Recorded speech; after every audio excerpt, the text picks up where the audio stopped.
Alright guys, I am back with my review of MTV's The Challenge Rivals 2, Episode 12, The Island of Misfit Challengers. And this is it. This is the final episode. So it starts off with the whole kayak situation. And I said in my review last week that it was probably Marlon and Jordan's kayak that flipped over and they were just showing everybody acting all surprised as a way to build suspense. And that's exactly what happened here. It was Marlon and Jordan's kayak that flipped over, which isn't really a big deal because Johnny and Frank were already in the lead. So Johnny and Frank make it to the yacht. We have the last four teams: Paula, Emily, Cook, Cara Marie, Wes, CT, Johnny, and Frank. So now the real final challenge begins. And they have to jump off the super yacht, swim to Nightmare Island, and collect these idols.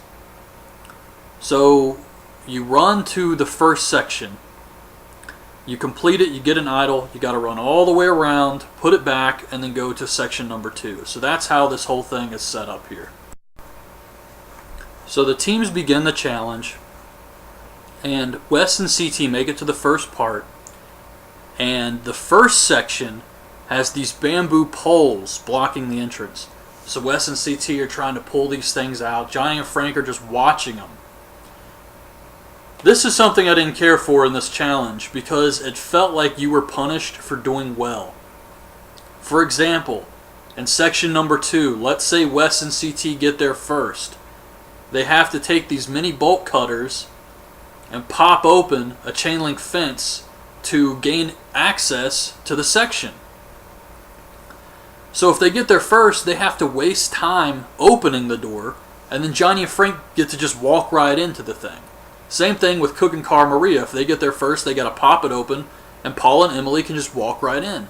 So you're actually punished, and you have to waste time if you're doing well, if you're in first place. So I didn't like that. So the first section is this giant puzzle game. And if you've ever been to Cracker Barrel, it's those little triangle things they sit on the tables, where you kind of have these little golf tees, and you got to jump them over the other tees until there's only one left. And Johnny and Frank are terrible at this. Paul and Emily are terrible at this. So this gives Cook and Cara Maria and Wes and CT the advantage here. They both take the lead. They get to section number 2, and like I said, they have to open the chain link fence. But once they're inside, they have another puzzle. They got to solve a math problem, and then there's a rope that corresponds to the answer. So you cut that rope, you can move on. Well, Wes and CT can't figure out the damn problem, so they just guess and cut a rope, and they're right. So they gain an even bigger lead here. So this was really cool. Cook and Cara Maria look over at Wes and CT's answer, and they realize that they have the same answer, it's just a different colored rope. So they cut that rope, and it's right. Everybody has the same answer.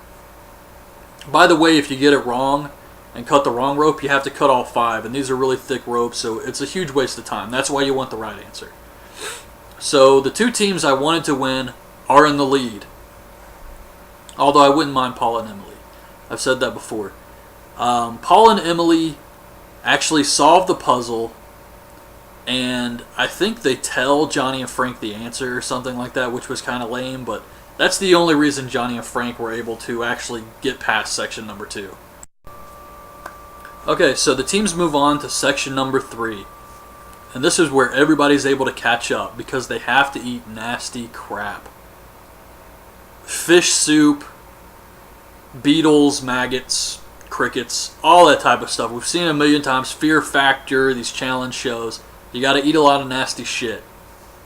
Nobody likes doing it. Cook and Cara Maria are having a very tough time keeping this stuff down. Well, you don't have to keep it down. You can throw up all you want, but they're having a very tough time getting it down. So Paul and Emily show up. And even though Cook and Cara Maria have the lead, Paul and Emily destroy this. They eat everything, they move on, they take the lead. Wes and CT got there earlier, so they're doing pretty well, and they move on. Johnny and Frank are having a tough time. Once again, Johnny is just standing around. Since they got off that kayak and got on the super yacht, Johnny said, "I don't really know if I deserve to be here. I feel like we won on a technicality." Well, now they're in the final challenge. The first section, Johnny's pretty much useless solving the puzzle. He just stands there. Second section's another puzzle. He just stands there. And now he's got to eat some nasty shit, and he can't really do it. He's trying, barely. But it's really just Frank. And Frank is begging him, "Johnny, please help me eat some of this nasty crap. Just shove it down your fucking gullet." And Johnny's really just standing there again. So I don't know what's up with him. It was weird. But Frank, or Wes and CT move on here, and Cook and Cara Maria are still stuck behind. So eventually they move on, and then Johnny and Frank move on too. I don't know if Johnny's like saving himself for the last stretch or what, and trying to act like he's not really into the whole eating nasty crap thing just to save his strength. I have no idea, but it is kind of weird that he's just been standing around this entire time. I feel like he's already got in his mind that he's defeated. Okay, so section number 4 has Wes and CT moving these dead bodies, these fake dead bodies, on the stretcher thing. So both guys have to put a body on, only one body at a time, pick it up, and carry it across a field. And they're doing okay. The bodies are obviously very heavy, and they got to move 20 of these damn things. Paul and Emily, they're very tired, but they're still moving the bodies. Cook and Cara Maria show up, and it's game over for them. They never make it past this section. I think they moved 4. And all the time it took for everybody else to win the game, move on, this was it for Cook and Cara Maria. They could not move the dead bodies. And it wasn't Cook, it was Cara Maria. So while I wanted Cook and Cara Maria to win, even though I would also be fine with Paul and Emily, and I am fine with that, it was Cara Maria basically giving up. And it's like, man, do you not remember everything you fought for? All the jungles, all the elimination rounds, all that bullshit you had to fight through the politics to get here, and you're going to give up? This shit must have been pretty damn hard, but I mean, Paul and Emily did it. Everybody else did it. So Wes and CT move on. They get the 4th idol. Paul and Emily move on. And this actually looked kind of close here. Johnny and Frank show up, and they're moving the bodies pretty quickly. At one point it said Wes and CT had 18, and Johnny and Frank had 15 bodies. And I'm like, damn, they caught up pretty fast. But I think it was edited to look that way, because Wes and CT win the game as Johnny and Frank are making it to the 4th section. So I think all of this was bullshit. Johnny and Frank were very, very far behind. It just wouldn't have been very exciting to watch, so they kind of played around with the editing here.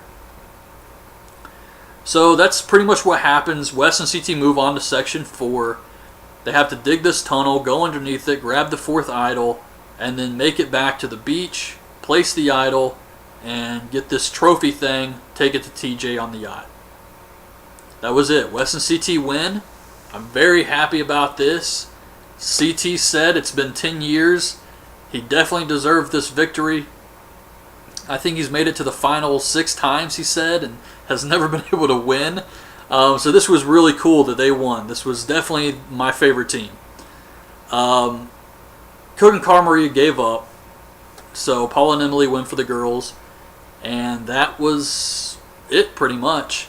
The only thing left was the reunion. I did watch that. I thought a lot of it was very, very boring.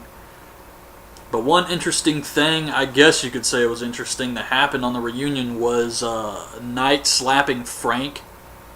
And he said that he was pissed off at Frank for what he said about Jimmy. And I guess he's referring to when Frank said Jimmy's like the ugliest person to ever be cast on one of these shows. So Knight slaps him in the face, and they carry him off. But I felt like the whole thing was really staged. I think this is bullshit, personally. I know a lot of stuff on reality shows is bullshit. And I don't think this was any different. I think this whole thing was set up to get people talking and to watch it. And it was hailed as being live and everything. and Knight kind of slapped him, but then he was just like grabbing at his face. I don't know what the hell he was doing, but it seems like if he was really pissed, he would have just started laying into the guy, because you're already going to be carried off after you've slapped him. And then he just kind of pokes his face. Very strange, but I think it was set up. So that was the reunion. I think CT was drunk. But yeah, it was kind of bizarre. But anyways, as far as Rivals 2 goes, I really liked this season. I thought it was a great season. One of the best seasons the challenge has ever had, in my opinion. Really happy with the winners. Paul and Emily did deserve this victory. Even if you were a big fan of Cook and Cara Maria, you have to give credit where it's due. Paul and Emily did deserve this. The only thing I hope now is that MTV doesn't make us wait forever before we get another season. Sometimes they'll give us 2 a year, sometimes 1 a year. I'm hoping we get another one relatively soon. But anyways, great season. Hope you guys like this video. Leave your thoughts on the season in the comments, and thanks for watching.